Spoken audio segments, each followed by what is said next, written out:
안녕하세요. 사연을 시작하기에 앞서 구독과 좋아요 부탁드려요. 감사합니다. 사연 시작해 볼게요. 어머니의 빈자리는 10살이던 제게 세상에서 가장 큰 구멍이었습니다. 아버지는 그 구멍을 메우려 노력하셨지만 직장 일로 늘 바쁘셨고, 형은 대학생이 되어 자신의 길을 걷고 있었습니다. 저희 집은 늘 조용했고 저는 그 침묵 속에서 자랐습니다. 그러다 형이 28배 결혼을 했고 그때 저희 집에 찾아온 변화는 제가 상상했던 것보다 훨씬 컸습니다.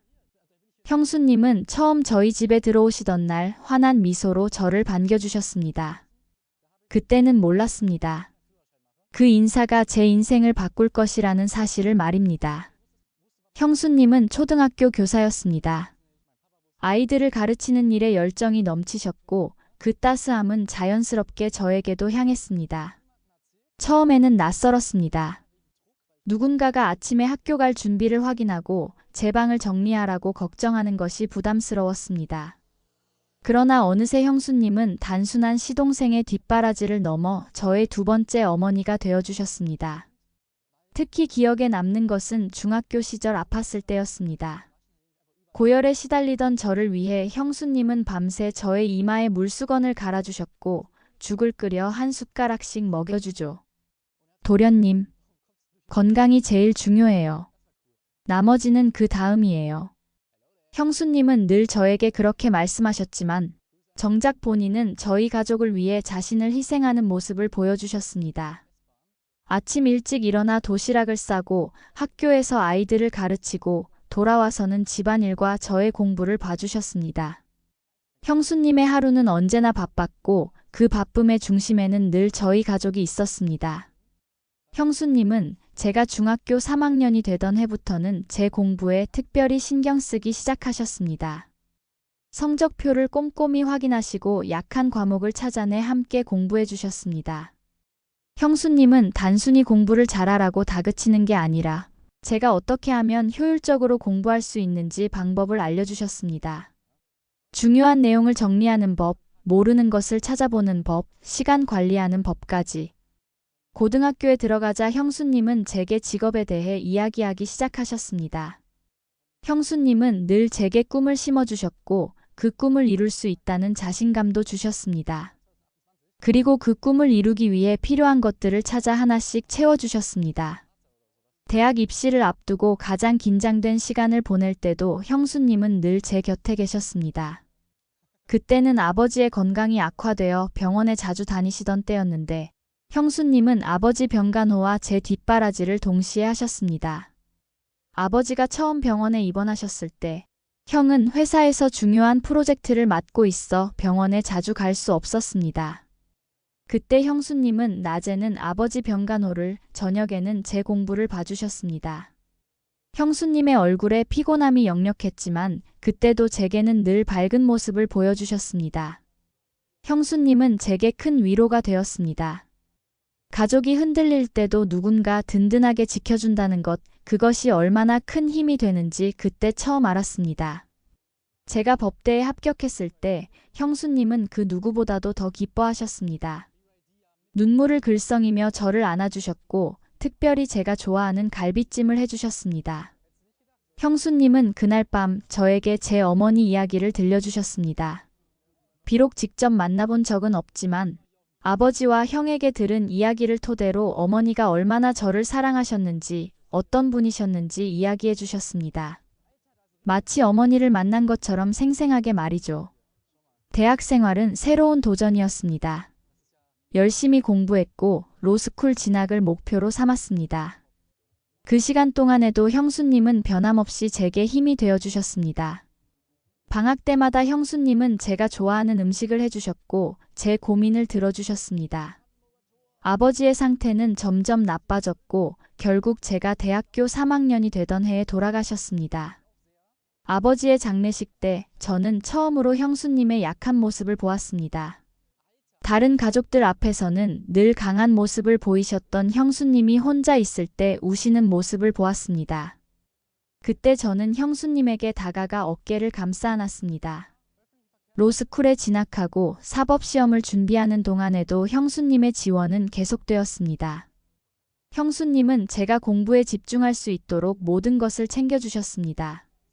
저의 건강을 위해 영양 가득한 음식을 준비해 주셨고, 시험을 앞둔 날에는 격려의 편지와 함께 제가 좋아하는 초콜릿을 책상 위에 놓아두시곤 했습니다.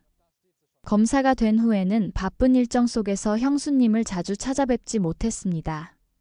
하지만 가끔 주말에 형수님 댁에 가면 여전히 제가 좋아하는 음식들을 해주셨고, 제 이야기를 듣기 위해 늘 귀 기울여 주셨습니다. 형수님의 따뜻한 배려와 지혜로운 조언은 언제나 제게 큰 힘이 되었습니다. 도련님 사람들을 대할 때는 항상 그들의 입장에서 한번 생각해봐요. 모든 사람에게는 저마다의 사연이 있거든요. 전 도련님이 좋은 검사가 될 거라고 믿어요. 형수님의 그 말씀은 검사로서 일할 때도 제게 중요한 지침이 되었습니다. 까다로운 사건을 맡을 때면 저는 형수님의 말씀을 떠올리며 다양한 관점에서 사건을 바라보려 노력했습니다. 그런 형수님이 어느 비 오는 날 밤 제 사무실을 찾아오셨습니다. 평소의 밝은 모습이 아닌 눈이 붓고 옷이 젖은 채로 찾아오신 형수님을 보고 저는 가슴이 철렁 내려앉았습니다. 형수님이 무슨 일인지 물으며 사무실로 맞이했습니다. 들어오신 형수님은 한동안 말씀을 못하시고 흐느끼기만 하셨습니다. 저는 커피를 타드리고 형수님의 어깨에 제 코트를 걸쳐드렸습니다. 잠시 후 형수님은 떨리는 목소리로 말씀하셨습니다. 도련님, 내 남편이 밖에서 애를... 형수님의 말씀에 저는 순간 귀를 의심했습니다. 우리 형이? 그 성실하고 책임감 강한 형이 바람을 피웠다고요? 말도 안 됐습니다. 믿을 수 없어 다시 물었지만 형수님은 지난주에 어떤 여자가 중학생 아이를 데리고 와서 그 아이가 이 집 핏줄이니 책임지라고 자기는 이제 더 이상 이 아이를 돌볼 수 없다고 했으며 형수님이 따져 물었을 때 형이 부정하지 않았다고 하더군요. 형수님의 말씀에 저는 분노가 치밀었습니다. 형은 어떻게 이럴 수 있었을까요? 형수님을 배신하다니요. 저는 그날 밤 형수님을 집까지 모셔다 드리고 바로 형을 찾아갔습니다. 그러나 형을 만날 수 없었어요. 다음 날 저는 형의 뒤를 밟기로 했습니다. 휴가를 내고 형이 일하는 회사 앞에서 기다렸습니다. 점심시간에 형이 나오는 것을 보고 따라갔습니다. 형은 회사 근처 식당에 들어갔고 저는 멀리서 지켜보았습니다. 그리고 그곳에서 형과 함께 있는 한 소년을 보았습니다. 중학생으로 보이는 그 아이는 정말 우리와 너무나 닮은 모습이었습니다. 형에게 다가가자 형은 깊은 한숨을 내쉬었습니다. 이제 더 이상 숨길 수 없겠구나. 현우야, 그 아이는 우리 아버지 아들이야. 형의 말에 저는 충격을 받았습니다. 아버지의 아들이라고요? 그럼 내 동생이라고? 형이 설명에 따르면 아버지와 다른 여자와의 사이에서 태어난 아이였습니다. 그 여자는 4년 전에 암으로 세상을 떠났고 아이는 이모 손에 맡겨졌는데 최근에 그 이모도 사정이 생겨 더 이상 아이를 돌볼 수 없게 되어 저희 가족을 찾아온 것이었습니다. 저는 형을 더 추궁했습니다. 왜 형수님이나 저에게 이 사실을 숨겼는지, 왜 혼자서 이 일을 감당하려 했는지 물었습니다. 형은 아버지가 돌아가신 지 얼마 안 됐을 때라 저는 로스쿨 진학을 앞두고 있었고 무엇보다 형수님에게 이런 이야기를 어떻게 할 수 있었겠냐며 자신의 고민을 털어놓았습니다. 그래서 혼자 그 아이를 만나왔는데 얼마 전에 형수님이 우연히 그 아이의 이모와 형이 이야기하는 것을 듣게 되어 오해가 생겼다고 했습니다. 저는 형과 함께 형수님을 찾아갔습니다. 형수님은 친정에 계셨고 형이 모든 진실을 말씀드렸습니다.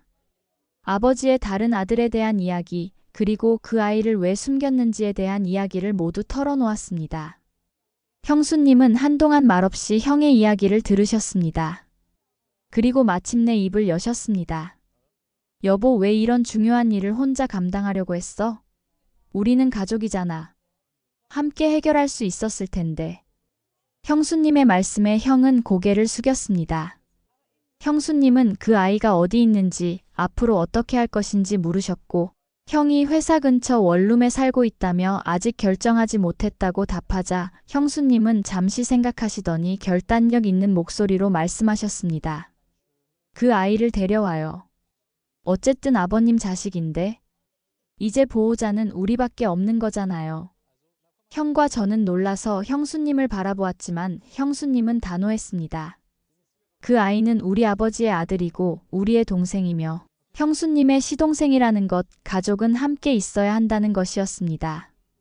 저는 형수님의 깊은 사랑과 넓은 포용력에 다시 한번 감동했습니다.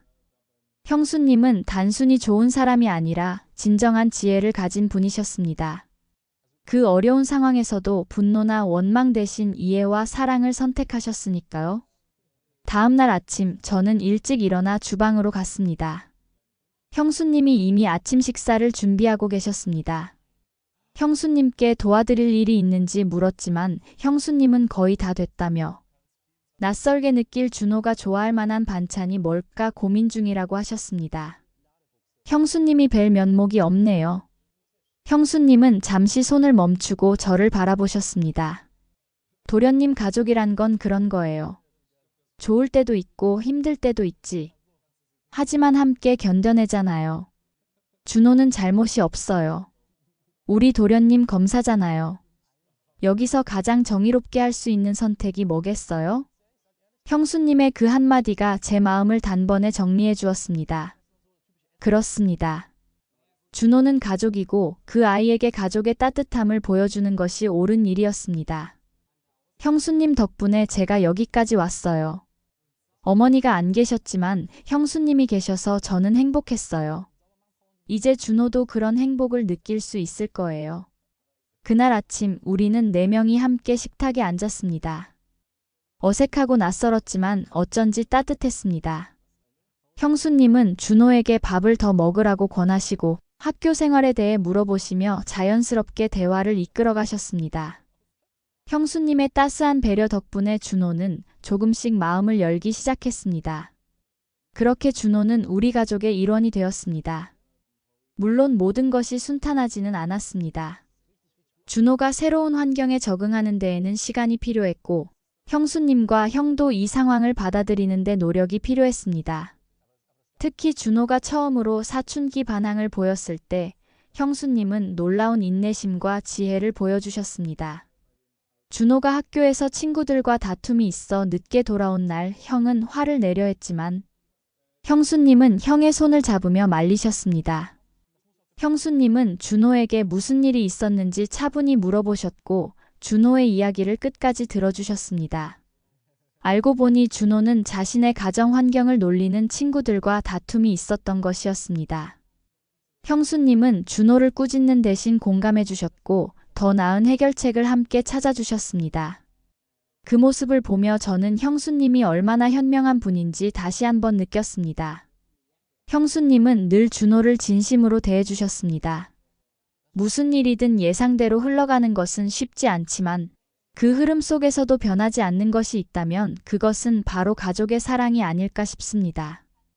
형수님이 저에게 그리고 지금은 준호에게 보여주시는 그 무조건적인 사랑 말입니다. 사실 저와 준호는 형수님과 피가 섞인 가족이 아니지만 그보다 더한 사랑을 주신 형수님을 어떻게 존경하지 않을 수 있을까요? 만약 형수님이 아니었다면 저는 어떤 사람이 되었을까요? 그리고 준호는 어떻게 되었을까요? 아마도 우리는 지금처럼 행복하지 않았을 것입니다. 형수님은 저에게 단순한 형수님이 아닙니다. 저의 인생을 바꾸고 제가 꿈을 이룰 수 있게 도와주신 은인이자 두 번째 어머니입니다. 그리고 그런 형수님이 계셨기에 이제 저도 준호에게 같은 사랑과 지원을 줄 수 있게 되었습니다. 형수님의 사랑은 그렇게 우리 가족 안에서 흘러다니며 우리를 더 강하고 단단하게 만들어주고 있습니다. 감사합니다, 형수님. 우리 가족을 지켜주셔서 감사합니다. 그리고 앞으로도 우리 가족이 함께할 수 있도록 그 따뜻한 마음으로 이끌어주세요.